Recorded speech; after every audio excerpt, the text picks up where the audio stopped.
And our final panel will deal with climate change since the heat is on. While climate change is a global concern, innovation, local solutions can create local change and leverage global progress. So can we dial down the temperature? I'd like to invite Dr. Doron Mרקל, Chief Scientist for Kakal JNF, Mr. Ziv Deshe, Mayor of Zechron Yaakov, Mr. Lorraine Pואו, Mayor of Gainesville, Florida, and Ms. Flair Hassan נחום, Deputy Mayor of Jerusalem, in charge of Foreign Affairs, International Economic Development and Tourism here in Israel, and we will try to answer together those questions.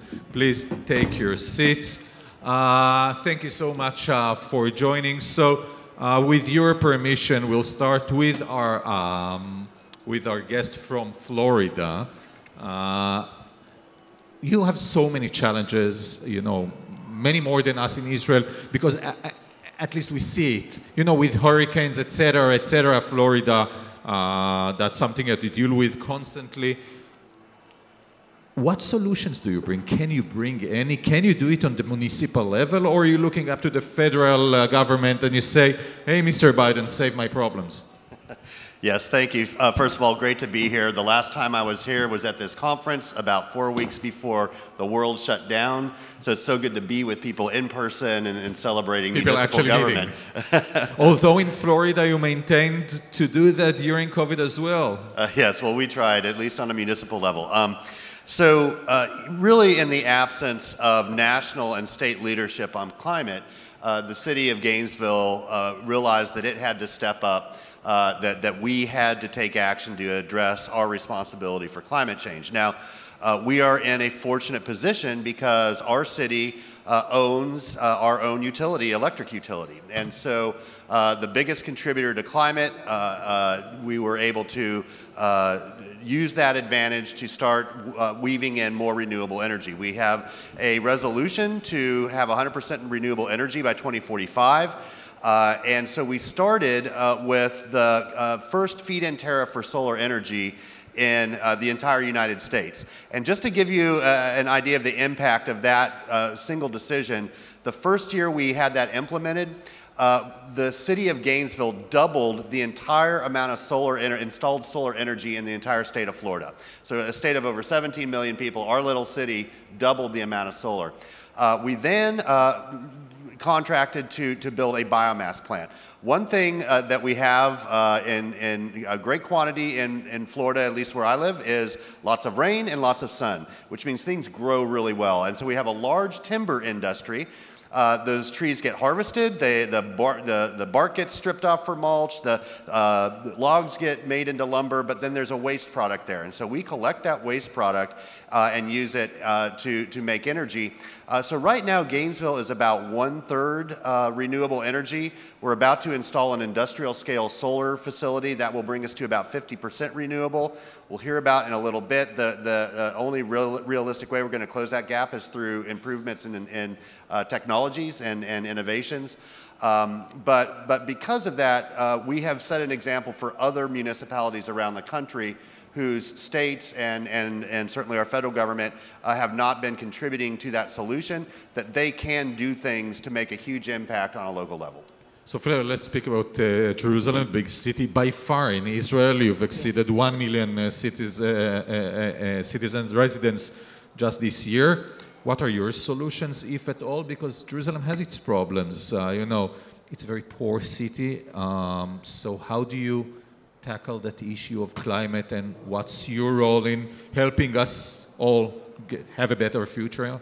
Absolutely. Well, first of all, I have to say that the panel that I was on was actually talking about after COVID and how cities coped with it, which was also kind of an environmental discussion, but for another time.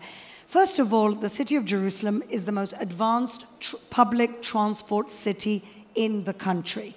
We are the largest city in the country by far, 1 million people. The next largest city is Tel Aviv with 500,000 people.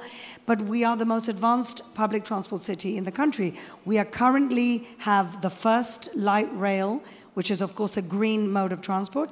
And we're about to extend the first light rail and build an extra 2. By 20 years, we're going to have 8 lines of rail, practically making the private car obsolete. So I think that is the most significant thing that we're doing as a city, dealing with transport and trying to bring down the pollutants of cars. Another thing, I used to run the transport portfolio, so I'm well versed on this. The other thing that we've done, we've created the infrastructure for what you see in London as kind of the congestion charge. We're not doing it yet, but what we've done is we've set up camera infrastructures not to allow pollutant cars and mass vehicles to come into the city of Jerusalem without getting a very heavy fine. So in terms of transport, we're really pushing things forward. But I actually believe that the best thing that a city can do is to lead by example. We have 11,000 workers in the city of Jerusalem. We have a lot of buildings, we have a lot of schools. Our school system is larger than the third largest city in the country.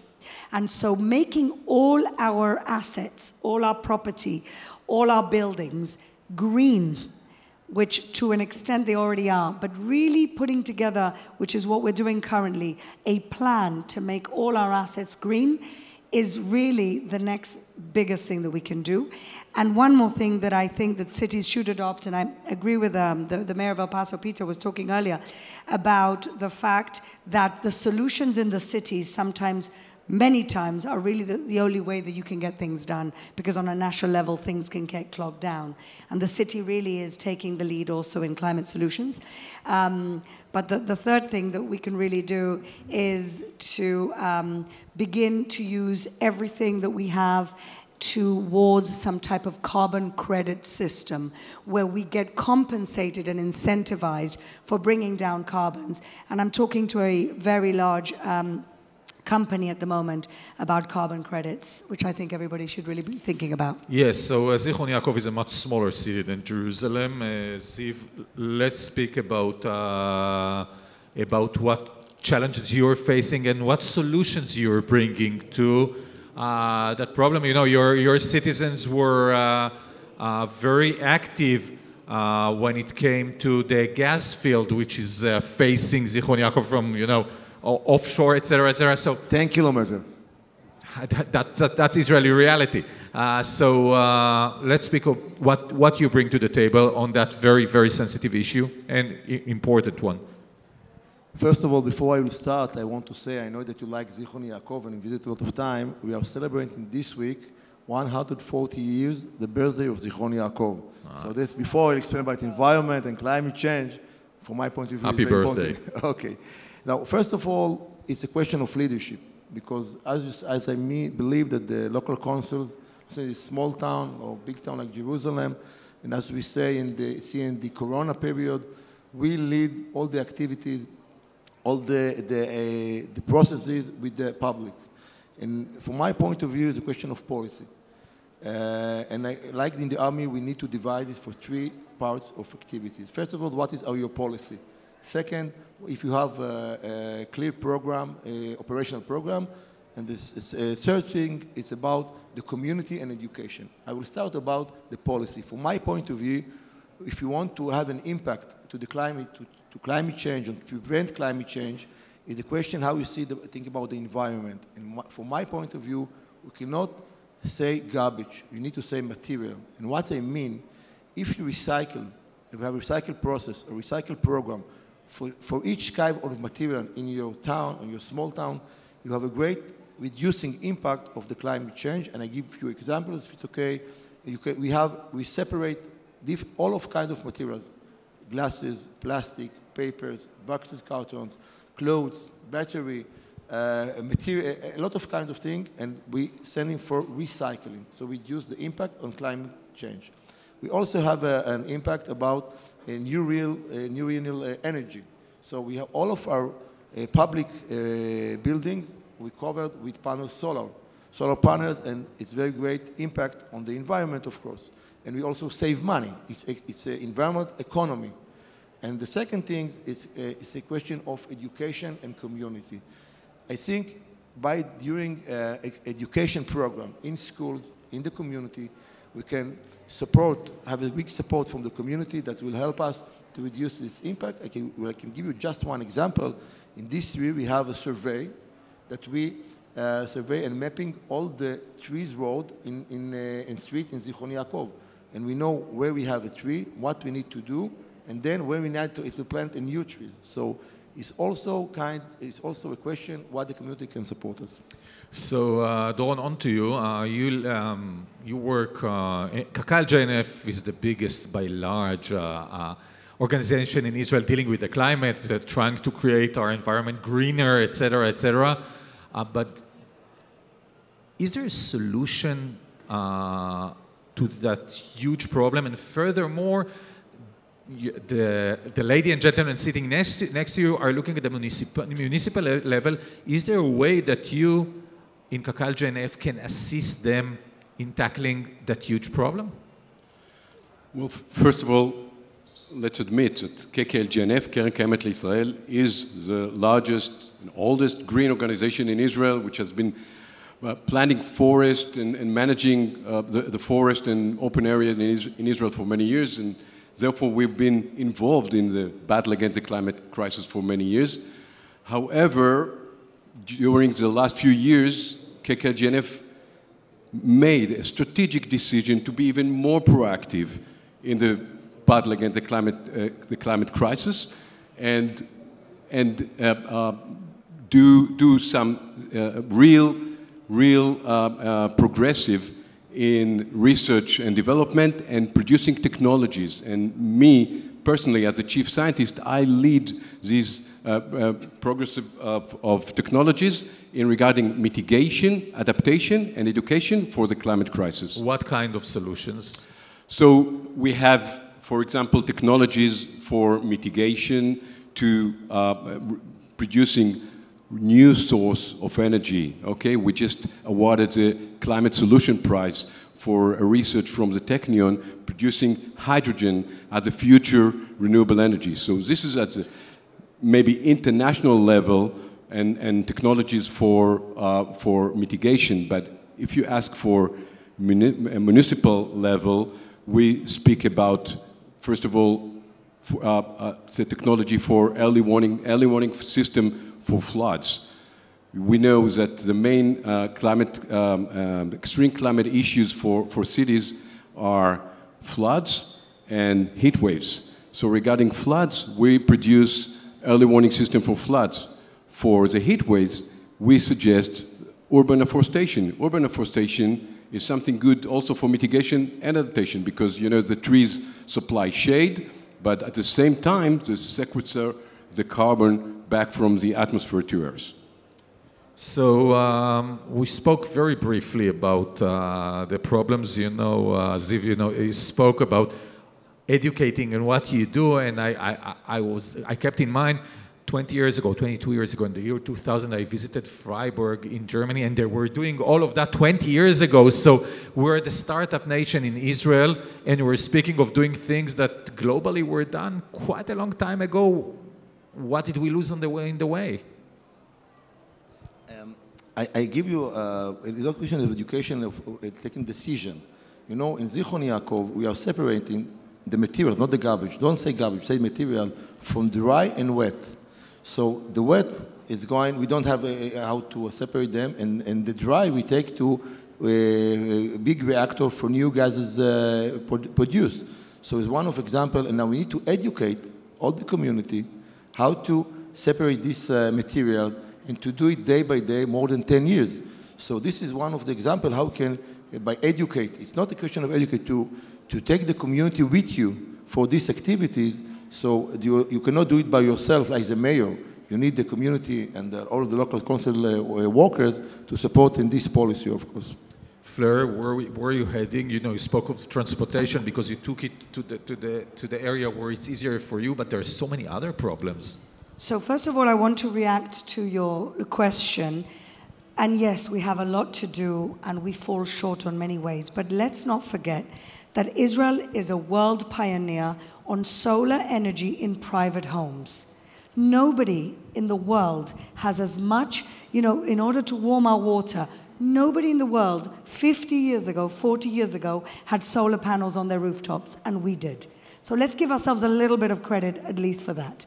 You know, but we always look at the half-empty. Yeah, I know that. I'm trying to be positive. Okay, so in terms of, I did take it to transport, but Dr. Markle reminded me of something else that we're leading in the city, which is actually very interesting. We're taking our own topology to create climate and environmental solutions with runoff water. Runoff water, flood water, is actually one of the main problems because of the, you know, the nature of flash floods and dryness. So what we've done, we've taken a valley in the city and we've filtered down flood water. So then the water also becomes recyclable, and we have a beautiful valley with deer and gazelles, which is also an environmental oasis in the middle of our city.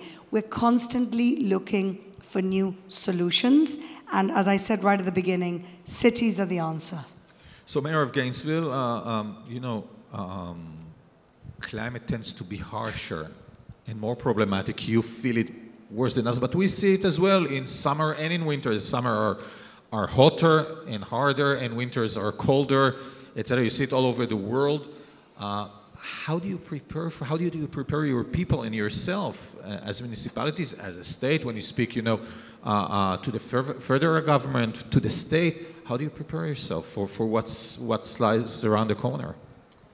Yeah, so unfortunately, we're becoming far too good at reacting to things like hurricanes. It's a problem I wish that we didn't have.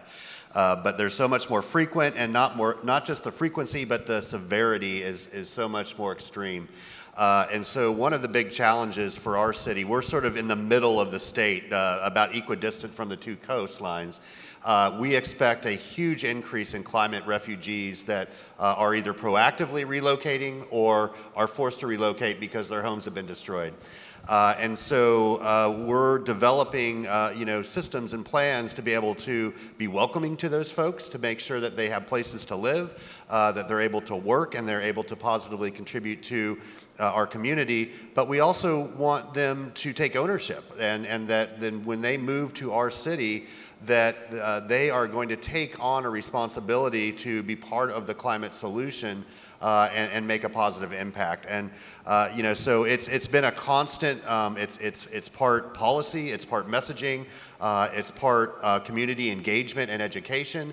And at this point, we have a very knowledgeable, a very enthusiastic and engaged city and community that really is helping folks that maybe aren't as far along understand the severity of the crisis, but also there's hope and there are solutions, and that collaboratively we can make a huge impact. So Dr. Markel, I want to sum up with you. Since you're the doctor and since you're the expert and scientist, take us to the future, 5, 15, 25 years ahead, what you're looking at and what solutions will be brought, because if we don't solve, or at least try to solve that problem, everything will get much worse.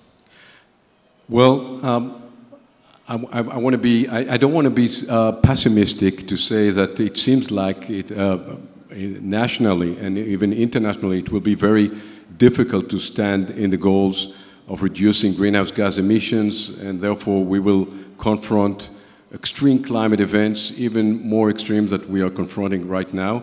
However, I do believe that there will be a change, and the change will come from the technology.